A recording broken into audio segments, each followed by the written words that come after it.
നമുക്ക് ഇന്നൊരു വെറൈറ്റി പായസം ഉണ്ടാക്കിയാലോ. അപ്പോൾ തണ്ണിമത്തനും ഷമ്മാമും ഉപയോഗിച്ചിട്ടാണ് പായസം ഉണ്ടാക്കുന്നത്. അപ്പോൾ എല്ലാവരും ഉണ്ടാക്കി നോക്കി അഭിപ്രായം പറയാം. നമുക്ക് ആദ്യം സാബൂനരി ഒന്ന് വേവിച്ച് മാറ്റി വെക്കണം. എന്നിട്ട് അതിലേക്ക് ഒരു 2-3 സ്പൂൺ നെയ്യ് ഒഴിച്ച് നമ്മുടെ ചെറുതായി മുറിച്ച് വെച്ച ഷമ്മാമും തണ്ണിമത്തനും ഒന്ന് വാട്ടിയെടുക്കാം. ഇതാ നന്നായി വാടി വന്നതിന് ശേഷം നമുക്കത് മാറ്റി വെക്കാം. എന്നിട്ട് വേറൊരു പാത്രം വെച്ചിട്ട് അതിലേക്ക് 1 ലിറ്റർ പാൽ ഒഴിക്കുക. പാല് തിളച്ച് വരുമ്പോൾ അതിലോട്ട് നമ്മൾ നേരത്തെ വേവിച്ച് വെച്ച സാബൂനരി ചേർക്കാം. അത് നന്നായി ഇളക്കി പാലൊന്ന് തിളച്ച് വരുമ്പോൾ നമ്മൾ വാട്ടിയെടുത്ത ഷമ്മാമും തണ്ണിമത്തനും ചേർക്കാം. അതും നന്നായി തിളച്ച് വരണം.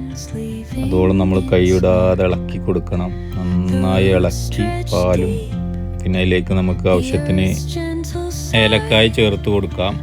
പിന്നെ നമുക്ക് അതിലേക്ക് ആവശ്യത്തിനുള്ള അണ്ടിപ്പരിപ്പ് മുന്തിരിയൊക്കെ ഒന്ന് നെയ്യിലൊന്ന് വാട്ടിയെടുത്തതിന് ശേഷം പിന്നെ നമ്മൾ അതിൽ ചെറുതായിട്ടൊന്ന് കടിക്കാൻ വേണ്ടിയിട്ട് നല്ല അതിൽ 2-3 കഷ്ണം ഇത് മാറ്റി വെച്ചിരുന്നു. അതും ചേർത്ത് നമ്മൾ ഫ്രൈ ചെയ്ത് കൊടുത്ത ഏലക്കായ് അണ്ടിപ്പരിപ്പ് മുന്തിരിയൊക്കെ അതിലേക്ക് ചേർത്ത് നമുക്ക് ഉപയോഗിക്കാവുന്നതാണ്. അപ്പോൾ ഉണ്ടാക്കി നോക്കി എല്ലാവരും അഭിപ്രായം പറയാം. Thank you.